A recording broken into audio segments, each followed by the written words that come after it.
everyone. I am so excited to have you right off track. Today, I'm having extra excitement because I'm going to showcase somebody that I get to work with and support and some really meaningful nonprofit work. So I'm excited to share more about the really impactful mission that's happening here and how also you can find your inspiration on a mission and actually make some tangible results happen that help people around the world. So today, ladies and gentlemen, get ready for an empowering conversation on turning purpose into action and making a difference in the world. Joining us today are two incredible guests who are dedicated to uplifting individuals and communities. First, we have Amanda Reddy, president and founder of Ready to Empower, a nonprofit organization committed to empowering women in their communities. As a licensed mental health therapist and licensed professional counselor, Amanda brings expertise in mental health and a deep understanding of the journey of starting and running a nonprofit. Through Ready to Empower, she has created a platform that partners with women-focused organizations, providing resources and support through the Holistic Empowerment Program. And I'm excited to dive into that, Amanda. Excited to have you here. Our second guest is Joe Kwasniewski. Okay, I'm butchering that. How do you say it? It is Kwasniewski. You did a great. Okay. Never mind. Good there. And he's the senior managing director of commercial at E78. Beyond his professional achievements, he is the longest standing member of Ready to Empower industry. Joseph brings a wealth of knowledge in business development, fundraising, and strategic planning. And he has been an integral part of Ready to Empower's governance committee and is a strong advocate for the mission of Ready to Empower. So excited to have you both here. So Amanda, could you tell us a little bit about how things started with Ready to Empower and how you got on this really impactful mission? I think it's important to see the evolution of how humans get interested in things that they're doing, right? And I think my backstory probably shares a little bit of insight into why I would use my journey here on this planet to try to give back to others. I think in my personal journey, I've had a lot of people along the way give me helping hands. And so I just want to share like part of me experiencing what it feels like for someone to support me in all of my endeavors since childhood to adulthood. It really keeps almost the pay it forward mentality going because I know what it's like to receive. And I also know the power in someone giving you a leg up in life. And so I just would like to start by saying that's probably the inspiration behind all of it. And then I can go into the details, and then as I went through my teenage and college experience, knowing that there was a few people who really said, "Hey, let me help you out. Let me put gas in your car. Hey, let me give you a little extra leg up." Everything from even colleges, universities, anybody to giving me student loan. I got extra handouts, being, I guess, privileged to be in different areas where I had access to that. And so I just know some of those people who gave me a job, some of those people gave me extra money for school books and things like that, really just put me on the track of going, wow, even if I'm an independent, strong woman, the way I got here wasn't just solely by myself. It was by other people seeing potential in me.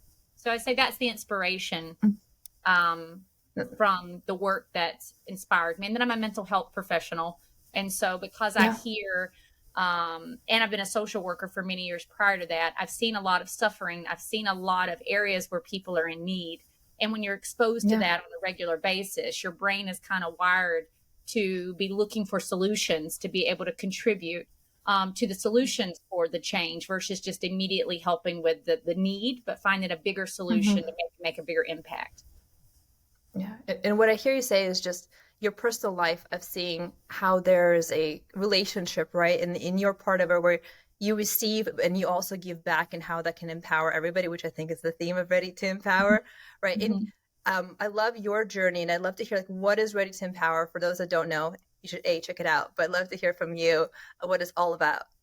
So Ready to Empower is an organization that's really focused on helping women empower themselves, where we can give them the tools that they need to be able to really have the resources in life to have options to not only just, survive, but get a chance to live. And the way that we do this is Ready to Empower uses a empowerment program that has a twofold process, which means that we partner with organizations that are women focused and they're reaching out to us saying, hey, we have a need. We're helping women, but we need structure. We need mental health services. We need more social service programs, but we don't know how to do it. We don't have the resources. Maybe they're doing it to the best of their ability, but they need some extra helping hands and financial support to be able to elevate what they're already doing. So we really use the leadership of the women-focused organizations as the catalyst for change. And then by doing that, we're able to implement our mental health and social service program, where we can then deploy it to the women in their communities so that they can receive the services such as mental health, life skills, human rights training, and job training. And so it's really a twofold process: leadership focus, equip them to get them prepared to be able to provide support to their communities. And then in turn, the women in their community get to receive the support that they desperately need and can elevate themselves on their journey to become self-reliant and to heal themselves from trauma, from anything that maybe is kind of weighing them down in life. So that's it's kind of like a help the leaders, and then the leaders help the communities, and then everyone's just paying it forward. And I know you put a lot of thought and really care and really empowering people, and not just being, hey, I have a solution for you. Right. And here's what it is, and take it, right? It's really like empowering and giving skills, and also giving people options, right, where they want to focus their growth, right? So they can have that agency. 100%, because you think about it, if someone came to me and said, this is what you need to do to get better, that's a little off-putting. But if somebody can say, like, hey, here are some opportunities, and here's some resources for you, and if you'd like to be a part of those resources, they're here. So then they can start understanding their own journey. And what I will say is that when I started this whole process, just to kind of go backwards just for a second, I did not expect when I first started. We're in 2 different countries now. We're in Costa Rica, and we're also in India. And when I first started this journey, I was just going to Costa Rica. And I think this ties into what your podcast is all about is, my intent was to go and empower myself to speak the language. I wanted to practice as a clinician, being able to speak in Spanish. And I originally went there to volunteer and speak in Spanish to get better at it. So when I came back to the States, I quit my job here, went over there, and, I was supposed to be there for 3 months. More than 10 years later, I am still helping in the country, because what I realized was all these years of mental health experience, social service experience, some of the stuff where I didn't even know, why am I doing this? Social work's a pretty depressing field sometimes, also rewarding. But I remember feeling so drained, and it was so crazy. By the time I got there, thinking I was going for Spanish and giving back a little and then coming back, what I realized when I got there is I had these skill sets that just came naturally, that I was able to quickly create different solutions to maybe implement support for the community. So I think my purpose was to go there to empower myself and help others. And what it's turned into is something way bigger. And I think that is about taking action. And in that moment, everything kind of was able to just come to action very quickly for me. And then it's evolved into this 10 years later. I did not know that I would be still doing this 10 years later, but here we are. It's so amazing, and I'm excited to dive into some of those challenges, but I want to give a moment and also give Joe some space to share about his story, because I look at you and I can imagine people like, well, Joe, what are you doing at a female empowerment group? Like, Yeah. how did you find yourself here? And not only find yourself here, but you're here and the longest standing member of the board. I would love to hear like why you got involved and what keeps you here. Yeah, no, it's great. I appreciate it. So I actually got involved very early on in the RTE journey. I think it was still within the first year of inception. And there's really 2 things. I would say that the hook was definitely Amanda, and obviously no shortage of passion for the cause. And so, after listening to her, we actually met at an event where we were both getting an award together. It was the Westchester 40 Under 40 Award. Yeah, exactly. And so just listening to the story and the why and what she was able to accomplish so early on was really the hook. And then for me, it was actually during a time in my life. It was in my nonprofit days. I was actually running we'll call it a mature nonprofit. It was around for 75 or so years. And through that, I garnered a lot of experience in the area of fundraising and finance and program development and general nonprofit management. And so I was able to identify that I would be able to make a very big impact on an organization very early on in its journey by leveraging the skill set and working with somebody like Amanda, who's such a passionate leader. So it was not so much in the beginning stages about the mission itself, and it was really more about fitness for me in my journey. And I saw this great opportunity. Lo and behold, 10 years later, I'm still here, and I've seen the organization grow, and I've seen the impact across really thousands of women. So that is how I started and why I am still here. And really, he's great because he serves as our treasurer for the organization, but he also serves on our governance committee, and all this great brain knowledge he has. I'm able to pick his brain to help contribute to the cause, and it's great to have a male's perspective also on the board to also show that we're not about women. We're not just about women because women are better, or it's because we believe that women can be the catalyst for helping their communities, their families, and also helping the husbands and helping and males too, right? So Joe has been a great example that men and women can work together to make a difference in society. Absolutely. And what I love, and to be fully transparent, I'm on the marketing committee of Ready to Empower, and it's been really, even for the short time I've been there, I've learned a lot. But what I want to highlight from my experience is that Amanda is a very selfless leader. And I think Joy can attest to that. She you can see her as like, oh, this is a great story of a leader, and like then find that passion about Ready to Empower. But she's all about Ready to Empower. And she's not like, I want to make the story about me. She's all like, how can I make it about others? And I really admire that. And although you serve kind of as an example, like I love that people get to see through you this really amazing impact that you're having. And so I'm excited to share that here. And if you don't mind, could we talk a little bit about kind of your journey? Because I think to your point, sometimes in our heads, we're like, well, I need to have this full game plan. If I want to make impact, it needs to be clear. I need to have like monetization strategy, whatever it is. Like there are things that hold us back. Were there things that maybe were holding you back, and how did you approach it when you started this, or even as you're continuing to mature? I think because the way my brain was operating at the time, it was, I saw a need.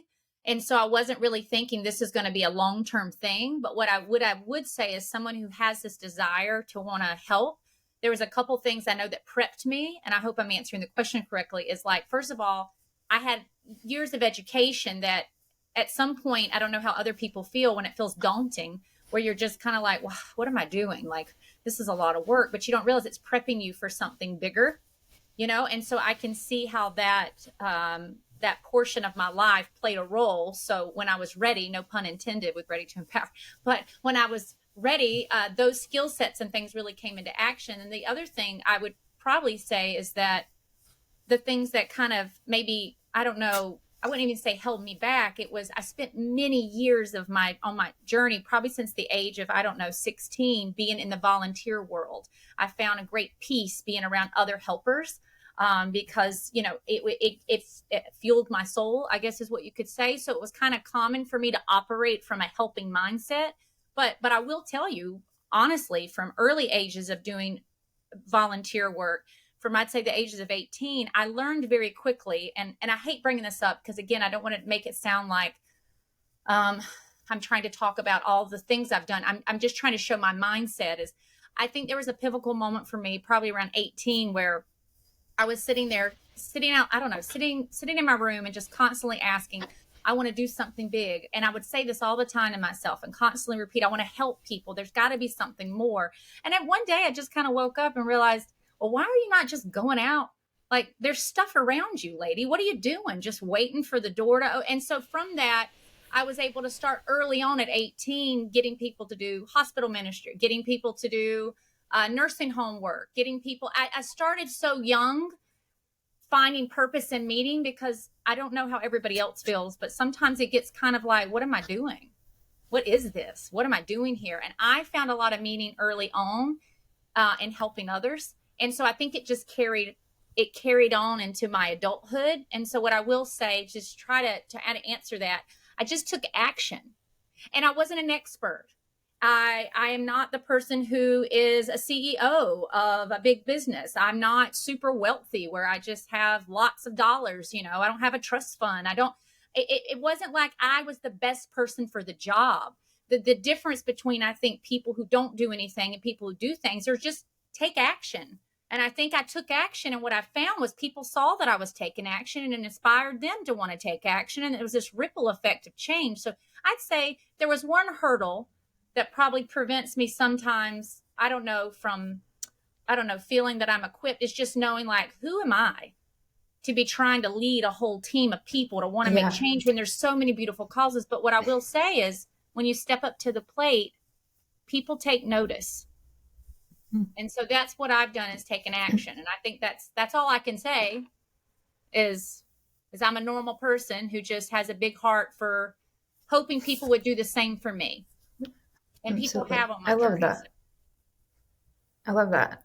And that's so beautiful. I think the taking action part is something that's the scariest part, but then things fall together, right? And it's just like, again, you don't need to have the end goal figured out. If you're like, this is going to be important and meaningful, you take action, even if it's just like one small step, and you learn from it and you get back on it and you fail. And you're like, okay, this is still important. I'm going to get back into it and do it, right? Well, I think it's important to mention, just bringing up Joe again, and we have multiple board members and multiple volunteers. You surround yourself with people who have skills and talents that you don't have. So you don't have to be the jack of all trades, and you don't feel lonely. And the other thing I try to tell people whenever I talk about volunteering is, like, you don't have to reinvent the wheel. There's so many causes in the world. You don't have to start it from scratch. You can literally go into any organization and say, hey, I have this talent and I want to give back, and nonprofits and need these skill sets. So I think for me personally, once I recognized, okay, maybe I'm a leader it just happened this way, but I've surrounded myself with really amazing people that help empower me on a daily basis. I love that. And I'm excited with all this kind of energy and passion. I'm excited to share or hear you talk a little bit about, like, where is Ready to Empower now, right? It's been almost 10 years, which is amazing. And I want to hear, like, what are you excited about in terms of what you accomplished and what you're looking for ahead? And then, Joe, I'd love to hear your take. Like, what are you excited about as what you've accomplished here? Maybe even as a board member, like what you have personally maybe benefited or grown from that experience, and the future of RTE. Anything you want to share? Yeah, I think, I'll, if you don't mind if I jump in. Of course not. About that. No, I think it's sort of piggybacking off what Amanda just said about like very early on, she's always had this ability to attract the right group of people around her. So the board members are very early on were exactly the board members that were needed. And throughout the decade, as folks cycled off, always had the ability to use that passion, leadership, belief in the mission to attract new folks and keep that perpetual cycle of making sure that RTE always had the right human capital around it to continue its trajectory. And even today, we just had a governance meeting earlier today, and the composition of folks on that call is just so impressive. From CTO of a very recognizable brand to somebody who used to work treasury at Goldman Sachs, and you just have this composition of really valuable assets that we've been able to leverage. And so what's excited me about the journey is not only at the board level, right, but also watching the program evolve over time too. It's been a lot of test and learn throughout the years. And so in the very early days, it was Amanda going down and trying to learn, how to do what was the Zumba on YouTube, and getting the women energized in the program. Now, 10 years later, we have a fully built out program that is very comprehensive, that can be deployed into partner organizations. So when you look at the people at the board level, you look at the evolution of the program,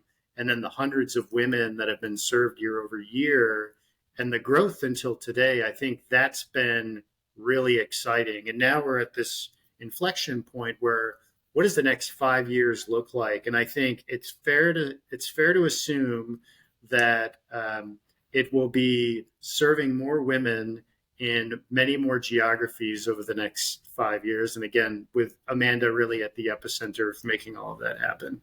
So that's my point of view on what has been exciting and what is exciting ahead of us. Amazing. Amazing. Amanda, anything you want to add? Yeah, Joe, I think you're right on a lot of points there, because I will say that when I'm reflecting back on, and Joe was speaking, I know that you may not know that the Zumba piece that he spoke of in the beginning, I was literally on the grounds thinking, how can I get the women's mental health better? Not just through therapy, but maybe if I did fitness classes.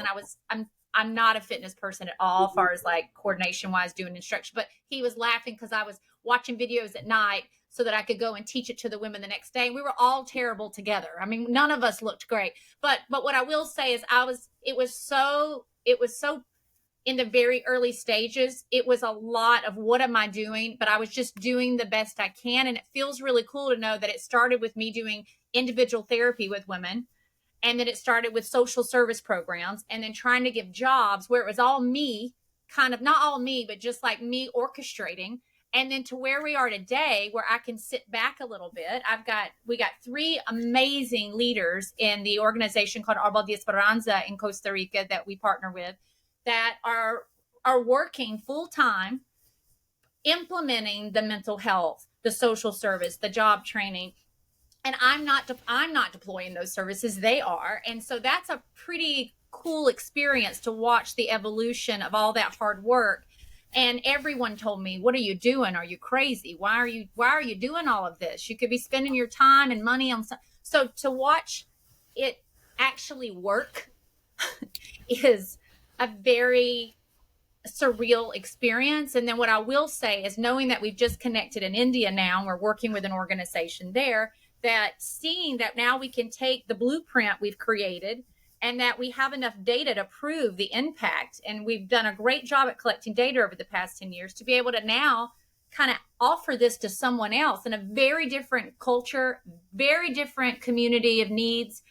It's a pretty exciting moment for the organization. And me personally, it's a pretty surreal, without getting emotional, it's pretty surreal that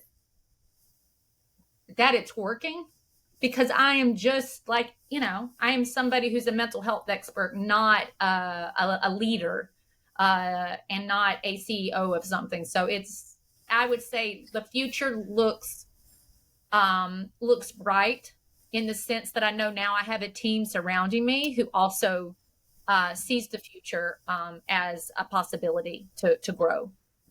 Yeah, and for the record, I am not one of the people that called her crazy, by the way. But one of the other things, just in the vein of what I've been able to see, there's always over the years, there's always so much emphasis on the beneficiary of the program. And I think one of the things that I've seen really blossom throughout the journey was actually the leadership at the partner organization, ADE. And again, with Amanda's coaching and guidance, one of the leaders in particular, her name is Karen. I don't think she'll be mad that I say early on she was, an introvert and sort of behind the scenes. Today, she is now a recognized community leader, and she has, throughout this journey, blossomed into this, again, recognizable person in the community who has driven enormous impact, who has received awards. And so to me, I mean, that's the epitome of women's empowerment. And I think hones the mission as well. It's not just about folks in the program. It's also about what we're doing for the employees in the organization as well. I love that. And you mentioned the theme of being called crazy, and I can so relate to that. Part of me realized that's probably a good thing. When you're like, I'm doing something crazy, so good. But I'm curious to hear from both of you. I'm sure there's been times in your life, maybe even right now, where I feel like I'm doing something crazy, or people don't understand. How do you overcome that? What are some of or maybe other challenges, right? What are some of the biggest challenges you've had on this journey? And I know we talked a little bit earlier about COVID starting and just having to really rethink how to address this whole, how do you address those big challenges and come away from them even stronger, perhaps? Well, just to speak to that, I want to be very clear on this journey that when you look at everything, whether it's on the website or you're hearing about it, it's a very polished up looking thing. But what's happened behind the scenes over these past 10 years between, I mean, I'm just being very transparent, being robbed a few times, having things that were just, you're working in other countries where you're learning about the cultural differences, you're learning about some of the bureaucracies that get in the way. There has been a lot of moments on the journey where I've had to slow down and ask myself, what am I doing? I feel bamboozled, or I feel like, why is this happening? And I think the one thing that I would say grounds me is that, there are a lot of good people all over the world. And because there's a few people who try to deter or take away from it, doesn't mean that I need to stop doing what I'm doing. So I think the bigger picture was, if I were one of the women that were in the communities, would I want someone to still hang in there and say, hey, I'm not going anywhere. We'll just hit the reset and try again. So I think, just to answer your question, to overcome the obstacles, I always put myself in somebody else's shoes and try to figure out, what would I want someone to do for me? And there may be a time in my life, fingers crossed there isn't, but where I'm going to need resources. And it might be challenging for someone to get those resources to me. And I hope that there's somebody who says it's worth it. And so I think it still goes back to the empathy piece and recognizing that humans need humans, even with the obstacles. So I think there's been some really down days doing this. And to be honest, if you think about it, I work a full-time job as a clinician, and on the side, I call it side work, but it feels like 2 full-time jobs. And so, yeah, it gets a little exhausting. So I think what grounds me again is helping people. It empowers you too. It gives meaning. It gives purpose. So I would answer your question too by saying, the women that we serve, the leadership we help, they are providing meaning and purpose into my life too. I need them just as much as they need me. And I feel like if that's how the world operates, it's a place for giving everybody some type of purpose in life, because we need each other. I don't know if that answers your question, but that's kind of how I love that. Joe? I love it. And beyond Joe, yeah. Yeah, I think what I've observed, I mean, to Amanda's point, it hasn't been all, rainbows and unicorns, right? And I think what I've noticed about the organization, and I'll say Amanda as a leader, but also the organization, is its resilience and adaptability. So, like, what I mean by that too is, Amanda gave the example of being robbed. Now, that was obviously a roadblock, and it was somebody close to the organization. However, by removing that individual, another individual emerged into a role that ordinarily I think they wouldn't have been in. And for that reason, RTE and ADE are better off. I think the COVID situation, we had to pivot very much to a remote type of thing. And I think through that, learned a lot of maybe what was working and what was not working with the program itself and how to interact. And so using those opportunities as a way to adapt, it is not easy, but I think because the organization is resilient and Amanda is relentless, that has been part of the journey too. And so while somewhat painful, the outcomes have been really special. Yeah, I think with the bad, the good came out of it, so everything kind of worked. COVID, I really thought, I know this is because this requires so much time and effort to run an organization as a volunteer. I thought COVID was going to be the universe saying, you did your best, Amanda, and it's okay. We're probably going to have to let this go, but you did the best you could. And that's all that can be expected of you. And then I'm talking to the team and they're like, hey, the women still want to be here. Hey, we have a wait list. Hey, I was like, are you serious? And then the funding still came in. Which just solidified to me even more that people believe in what we're doing. And even when the theft happened, it was really disheartening. But what did it do? It elevated other leaders. And it taught me, can't be going into a third world country thinking everybody's just like, hi. It's going to be careful with the money. Like, I mean, that was a very foolish move on my part as a leader. And that's what the growing pains do. They polish you up and they make you into a more empowering person, I guess. And I appreciate you both sharing just the authentic story, right? I think in society, we talk about what's perfect and what's already done and like the beautiful outcomes, right? And we forget that it's usually the iceberg, right? A lot of what you see is just the iceberg peak. Like, this is beautiful and great. But really, there's a lot of hard work and perseverance and learning and just coming back at it. So I appreciate you sharing that. Absolutely. And I would love to hear a little bit more now. We're at 10-year mark. There's a lot of great work that's happening, a lot of great goals. Amanda, what are you excited about? Like, what are we working towards right now? Well, what's up next is that obviously outside of our expansion and wanting in the next few years to be able to help, more organizations, is we have our empowerment campaign coming up, where this is one of our biggest ways that we generate revenue for the organization. And so we're really excited about it because it's a time where the team comes together and we really can understand how to connect with the people that we care about, to tell them about what it is we're doing and why we're doing it. And so I'm really excited about the empowerment campaign because this is truly an opportunity to help us reach our goals for the communities that we serve. We are a very small organization, and all of the donations that come in help sustain our program. We are all volunteers. There are no paid staff with Ready to Empower.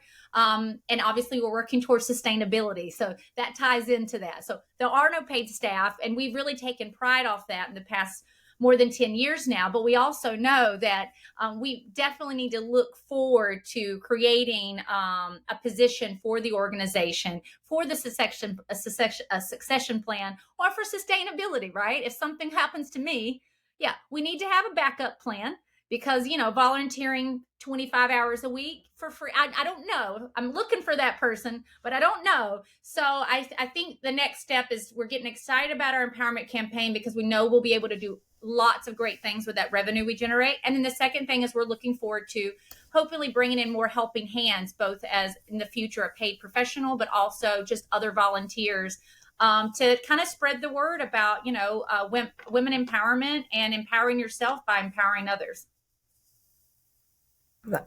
Joe, what about you? Do you have anything else to add? Sorry, I'm going to move my little one to a different room. So, do you want to say hi? No. No. I'll add an echo to the sentiment around, again, this is 10 years. I think most businesses, fail within the first 5 years. And I think, again, it's such an important milestone. So we want to leverage that and celebrate that and use it as a way to, to bring in new folks, new interests, new support. And I think because we have the 10 years under our belt now, or it's going to be coming up soon here, I think it's really important as people join to see that there is in fact a lot of history and a lot of building that has transpired to get us where we are today. And so they really are joining something that is meaningful, that is proven. And as we look ahead, even beyond the 10 years, again, I'm I'm really interested in strategy and what does the next 5 years look like? And I think it's going to be more of the great impact. And I think it's going to be beyond the communities that are currently being served. I think hopefully in other regions, I think I can see the programs even improving and becoming more robust beyond what they are today too. So I think it's sort of like growth at all levels. And I think, I'm excited for it. I have every bit of confidence that we'll get there. I think more than anything, I will say this.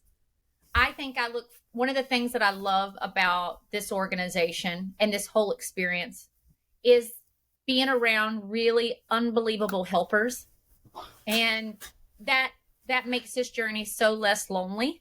So I just want to say, I think it's pretty phenomenal that not only are we helping the women that we serve and the leadership at the Women Focused Organization, but being able to meet other helpers like you as well, Anya, just that people who care to give back and learning from them. So part of the board and the committees that are on Ready to Empower team, it's so inspirational every time they show up to a meeting. And just in their free time, they're given an hour of their day. They're given, time during their week. And it really reminds me that people want to give back. They're just looking for opportunities. And I feel Ready to Empower provides that support, because you see your imprint really quick because of the size of our organization. So I'm looking forward to meeting more helpers in the 10 years that we've been doing this. I've met so many wonderful people, so I'm excited. And I'm just going to take a moment. I'm going to take my child and put him out there. You can hear the little videos. Love to talk. Commercial break. Commercial break. Another commercial break for child occurrences. You have like a voiceover Doritos commercial. There you go. Funny story. The other day, I thought I was buying him ice cream, and I thought it was an ice cream burrito, and I was just a little bit out of it. And he opens the wrapper. He's like, "Not eating." I'm like, "Why are you not eating it?" I turns out I bought him a frozen burrito.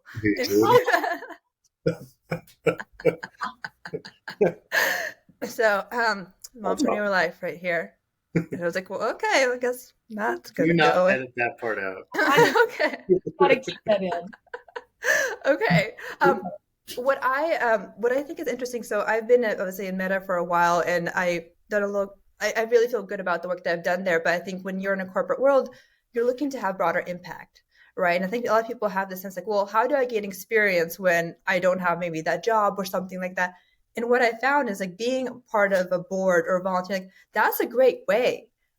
Find a cause, and obviously Ready to Empower is a fantastic place because Amanda is so passionate, and we can talk about that in a moment, but she like really is action oriented. So when you get on the board or on the committee, you're doing stuff, you're learning. So if you're somebody who's been like, okay, I want to gain some skills, right? Or I want to showcase my skills, but I'm not sure how to do that. This is your call to action. Like, find an organization, like you will find that support. You will learn so much. And then on that note, I know there's some openings right now for Ready to Empower. So I'm just going to add a quick little plug of what can people do to help you and can be part of this group? I really love what you said, because like we're trying to show people, and again, I'm just kind of piggybacking on my last comment, is that this isn't just about the women in our programs. This is about opportunities for people to also empower themselves who maybe aren't in the programs in Costa Rica or India.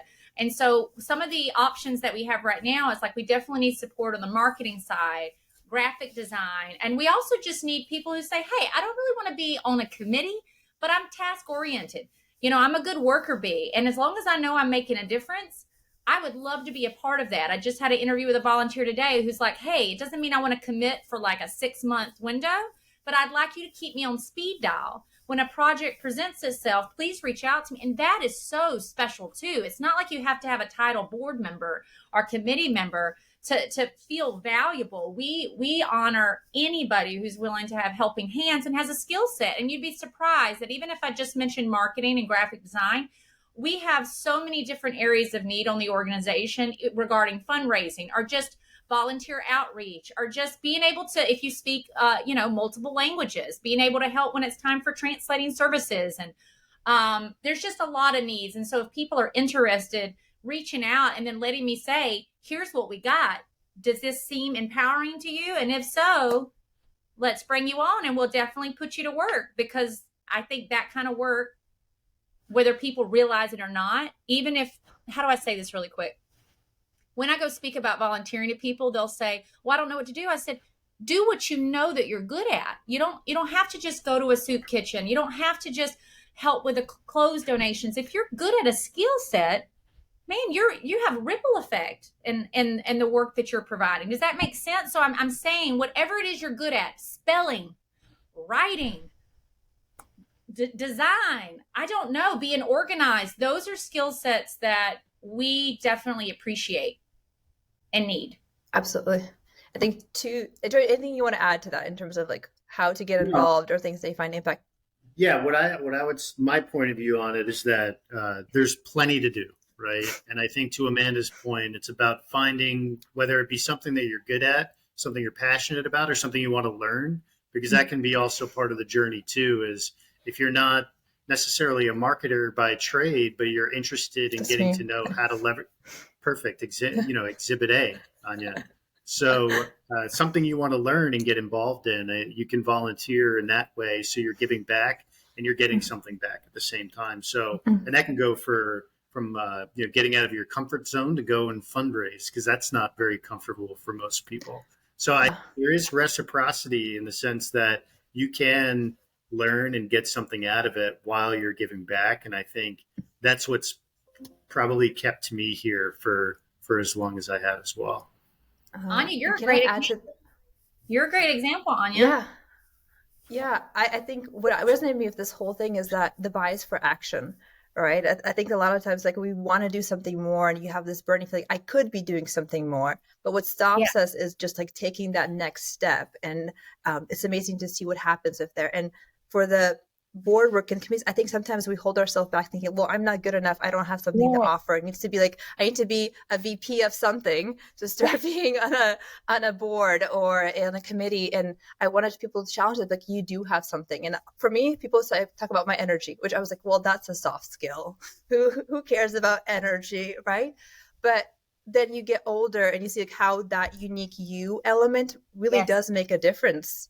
And you can like learn things, and you can come together and like learn from others, like we do in the marketing committee. Amazing group of people that are like, oh, I should pick this up. Like, that's the cool thing, is like you get involved and you find inspiration. Like to Amanda's push, she's running this organization and a full-time job, which is incredibly hard, and also leading and inspiring so many people. But I believe that when you do find, like to your point, you find inspiration in other things, and that gives you power and energy to kind of keep doing these amazing things. So I love kind of like that reminder. And again, I hope this motivates people to get involved and ready to empower and other things, and just not be held back by those limiting beliefs. Nanya, I want to say, I guess there's two pieces. As a clinician that works with clients on a regular basis and hears stories from patients all the time, I'm going to tell you, just in my experience, whenever I can get a human to give back, I have found it to be the best medicine for mental health. I can give them every kind of treatment plan. I can help them through a lot of their, issues with maybe depression, anxiety. But I'm telling you, anytime they'll take the advice of saying, when you make your life not just about you, you will see healing happen, because it takes you away from yourself, and then it allows you to kind of connect with someone else, because we're all in our own way going through this journey, not just completely suffering, but there's a lot of sadness around it, and there's a lot of happiness around it. But what I find is when you make time for other people, it has a direct impact on your mental well-being. And so I'm just pitching it that way to say to people, if you're in a funk, if you're feeling like your life doesn't seem to have meaning or purpose, it's not just ready to empower that you have to focus on, but there are opportunities for you to improve your journey here by making space for something that's bigger than you. And so whatever that looks like, I encourage you to just take action by making a phone call, shooting an email, just put yourself out there, and you'll be surprised at how your life turns around. And I will say this, using Anya as an example, she has a lot of energy. I have a lot of energy, and I can multitask like the best of them. It's something I can just do. When I met her, I thought, whoo, lots of energy. She's doing a lot, but what she's good at is being able to multitask and follow through. I can multitask and follow through. And these are gifts. So to other people, like you said, goes, oh, that's what good is, it's so good. It means that you can do multiple things and do them really good, where some people look at us and probably think, oh my God, you guys are tiring me out. Like, what's going, but these are skill sets that are so valuable. And so I just want to use Anya as an example, that she didn't come in as a marketing expert, and what she's provided for the organization is structure. She follows through. She really has added so much value, and she took a risk, and she put herself out there, and it's been really changing. It's changed so much for the marketing committee.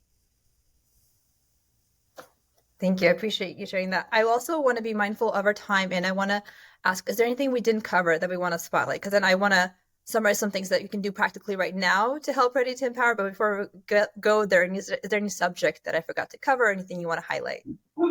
I don't think so. I think you've asked really great questions. Yeah. You guys it's just been fun. It's just been fun. So can you tell us a little bit about things that are happening right now, like practical, so we can get involved, we can volunteer for Ready to Empower, right? So reach out, share us, let us know where to go to find more information about that. I think there's also a donation drive happening right now that you can donate things on Amazon, right, to help support pads and other things that are of service to others?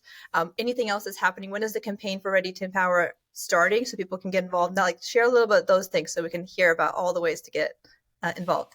Awesome. So again, volunteers.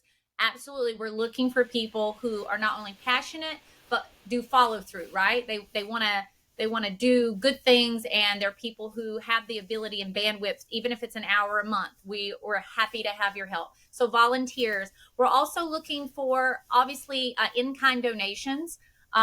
You can go to our website at readytoempower.org.